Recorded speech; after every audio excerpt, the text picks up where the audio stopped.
com a chegada da IA, da inteligência artificial, o YouTube ele ficou inundado com vários conteúdos muito genéricos, muito parecidos e sempre com aquelas vozes sintéticas, vozes robóticas. E, e a gente foi se adaptando a esse tipo de consumo. Muitas pessoas começaram a assistir esses canais de forma natural, alguns nem percebem, surpreendentemente algumas pessoas não percebem que aquilo é uma voz sintética, mas a maioria já está sacando. E por mais que alguns canais tragam conteúdos interessantes, que agreguem certo valor, a grande maioria que cria esse tipo de conteúdo, eles estão pensando apenas no viés econômico. E aí que mora o grande perigo. Quando a gente se abre para um certo conhecimento, né? Quando a gente abre os nossos ouvidos, a nossa visão para um conhecimento, é como se a gente estivesse ingerindo um alimento. Ao invés de ser um alimento, né? Uma maçã que eu estou comendo aqui pela boca, eu estou alimentando pelos outros sentidos. E a mesma coisa, a gente abrir esse canal e começarem a colocar coisas erradas, lixos mentais na nossa mente, que por um momento pode parecer que é verdadeiro, que é real, principalmente pelas roupagens, né? Os nomes desses canais são muito bonitos, né? Fala de divino, celestial, de Deus, enfim. Isso tudo faz com que isso passe essas nossas barreiras, né? Essas checagens nossas, os nossos filtros não detectam que ali por trás podem ter coisas que estão nos fazendo mal, né? Então, eu queria gerar essa reflexão porque como eu já vivi esse lado também da história, né? Eu já criei conteúdos com inteligência artificial por um momento e pude experienciar como é esse processo. Por mais que você possa ter um certo cuidado, né? Você está criando ali, está na sua rotina diária, tem horas que você também está meio de saco cheio, você acaba fazendo, atropelando o trabalho, não tendo muito cuidado com a mensagem, você gera o prompt com a inteligência artificial, ela vai gerar a mensagem, mas você não verifica, será que isso aqui está bom? Você manda o robô também falar para você, você não vai ouvir a mensagem, muitos não escutam, por isso que a gente vê muito erro, né, de português, de fala, porque a pessoa ela tá numa linha de produção tão rápida, porque ela quer que aquele canal gere dinheiro, e aí geralmente ele tem vários canais ao mesmo tempo e ele gera isso de forma muito maçante, e todo o trabalho quando ele é muito maçante, ele já não é mais feito com o coração, a pessoa começa a fazer justamente para alimentar o ego, para poder alimentar essa máquina, para ganhar dinheiro, para poder pagar as contas, né? E aí que mora o perigo. Não é errado, né, se a pessoa quiser seguir por esse caminho das inteligências artificiais, mas justamente tem que ter esse discernimento, essa verdade dentro de si, né? E a grande maioria não está tendo esse cuidado. E principalmente, né, esses conteúdos eles usam gatilhos mentais, gatilhos emocionais que o nosso ego adora, né? Ele vai usar termos como o escolhido, né? Você é o escolhido. Se você ver esses sinais, você é especial. Deus está tentando falar com você. Anjos mandam essa mensagem. Aí usa coisas de números, né? Esses números significam isso, outros significam aquilo. E são pseudo-conhecimentos, pseudo-filosofias que são geradas ali automaticamente, que a inteligência artificial vai puxar de diversas fontes separadas e às vezes sai sem muita coerência. E você pode mudar o rumo da sua vida por causa de uma informação errada. Às vezes você está vendo muito um número específico, né? Número 7, número 22, e você cai num desses vídeos que ele vai falar que se você ver esse número, você tem que tomar tal atitude na sua vida. E isso, aí você segue aquilo porque você confia naquela mensagem, naquela voz imponente que está ali por trás, e você primeiramente pode parecer que não tomou uma atitude errada, mas isso vai virando uma bola de neve que chega uma hora que você está sendo influenciado, né? Você está virando aquelas informações que estão sendo passadas a você. E, infelizmente, né, nós estamos aqui vivendo nesse mundo capitalista, né? As pessoas elas estão buscando esse dinheiro e elas vão fazer de tudo para poder conseguir esse objetivo. Elas não querem saber se estão usando o nome de Deus, o nome de divindades. Isso a gente vê, né, nas igrejas, em vários locais religiosos, centros religiosos que tem uma roupagem bonita, né, tem um discurso bonito, mas por trás está tudo apodrecendo, né? São pessoas também querendo extorquir as pessoas, conquistá-las, né, dominá-las, doutriná-las para que elas fiquem ali servindo eternamente, pagando, né, as contribuições e estando ali, né, presente também no local, né, porque estando presente em um local, isso também é uma coisa muito valiosa, né, o nosso tempo, onde nós estamos, né, como eu falei, né, para onde nós estamos abrindo os nossos ouvidos, o nosso coração. Então, como a gente está aqui, né, transitando nesse mundo com esses diferentes estímulos, essas diferentes ofertas que a gente recebe a toda hora, né, são pratos diferentes, é um banquete aqui, um outro ali, e aí a gente tem que saber, ter muito discernimento, assim como a gente escolhe, né, um prato de comida, o que a gente coloca para dentro da boca, a gente tem que escolher muito bem esses conteúdos. E é natural, nesse processo a gente precisa cada vez mais ir lapidando o que a gente consome, porque nós já passamos a vida inteira nesse processo de receber informação. Muitas informações a gente nem queria, a grande maioria foi isso. A gente entra na linha de produção, né? Entra ali na escola, no primário, aí já começam a nos doutrinar, né? Colocando algumas formas de pensar, algumas formas de escrever, e aí depois a gente vai, né, aprendendo as disciplinas ali, a história, filosofia, geografia, e eles vão dando esses direcionamentos, esses entendimentos do mundo, mas que são entendimentos de um complô de pessoas, né, de um conglomerado, que chegaram a um acordo e falaram que isso aqui vai ser importante para as pessoas saberem, para as crianças, depois para os adolescentes.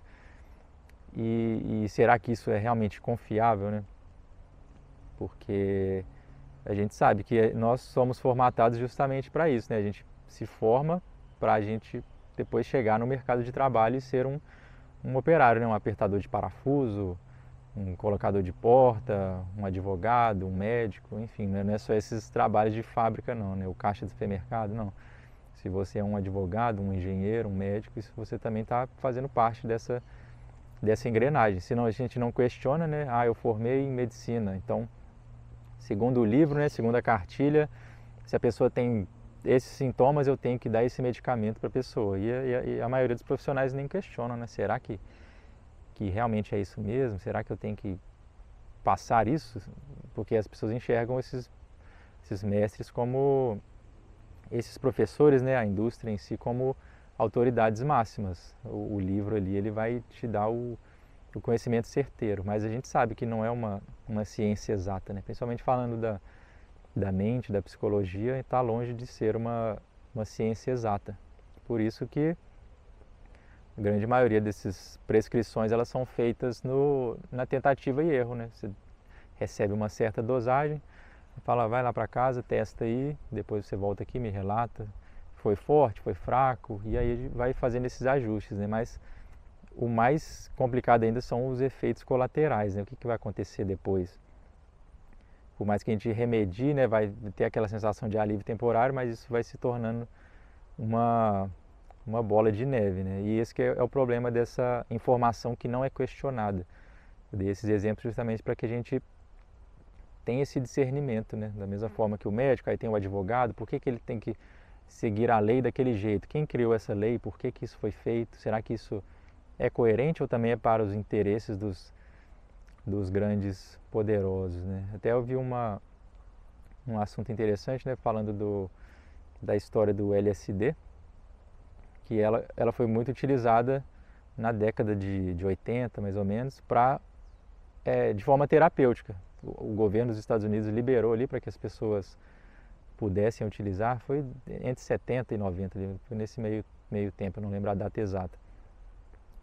E aí as pessoas, né, começaram a utilizar e tinham muitos resultados positivos, né, porque era um acompanhamento terapêutico, não era simplesmente o uso discriminado. Então, ao longo do tempo, eles foram percebendo que as pessoas melhoravam em todas as áreas, mas apenas uma área que era o grande problema ali, que eles não Eles não estavam gostando, que as pessoas elas não queriam se condicionar mais ao sistema, continuar no trabalho que elas estavam questionando mais a realidade, né? Por mais que elas melhorassem tudo, melhorava a saúde, a mente, a memória, não tinha mais depressão, ansiedade, estava tudo caminhando, né, para essa cura, só que elas não estavam mais se condicionando ao sistema, à engrenagem, né? Então, o que o governo fez? Ele cortou o investimento e mudaram as leis para que fosse criminalizado todo o uso de LSD e uma série de substâncias, né? Colocaram todas as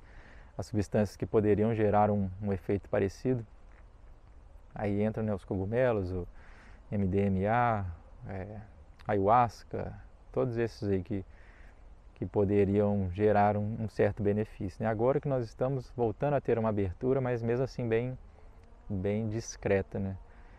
Mas mais uma vez, né, só para gerar essa reflexão sobre a informação, né? Como essa informação entra para nós, né? Com esses canais, né? Essas inteligências artificiais gerando esses conteúdos, essas mensagens pseudo-divinas, né? Como se fossem grandiosas e você pode estar caindo num limbo, né? Nessa espiral de conhecimento errado. Então, qual que é o nosso objetivo aqui agora, né? O que eu recomendaria? Que você fizesse uma limpa, analise, né? Esse canal tá com a verdade? O que isso aqui está passando, né? Qual que é a energia?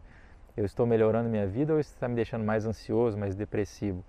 E vai filtrando e vai limpando, chega em conteúdos mais alinhados, observe, né, se a pessoa que você está ouvindo tem uma certa coerência, a vida dela é coerente com o que ela fala. Muitas pessoas vêm aqui também e falam muita coisa e não estão vivenciando.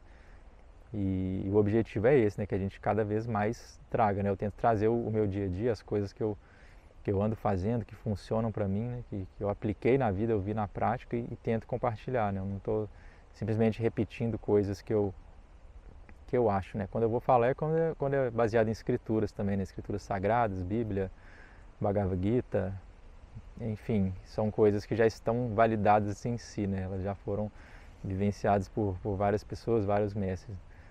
Então, que a partir de agora você possa ter discernimento, continue nesse caminho de limpeza, que a gente esvazie esse recipiente nosso que a gente veio enchendo durante a vida inteira com essa quantidade enorme de babuzeiras, doutrinações, programações erradas e a gente consiga, né, esvaziar esse copo máximo. Não vai sobrar praticamente nada, porque a grande maioria foi errado. E a gente começa a deixar, né, abrir espaço para coisas reais, né, coisas profundas, sutis. Porque um copo cheio, né, tá aqui o copo cheio, né, tá até o topo.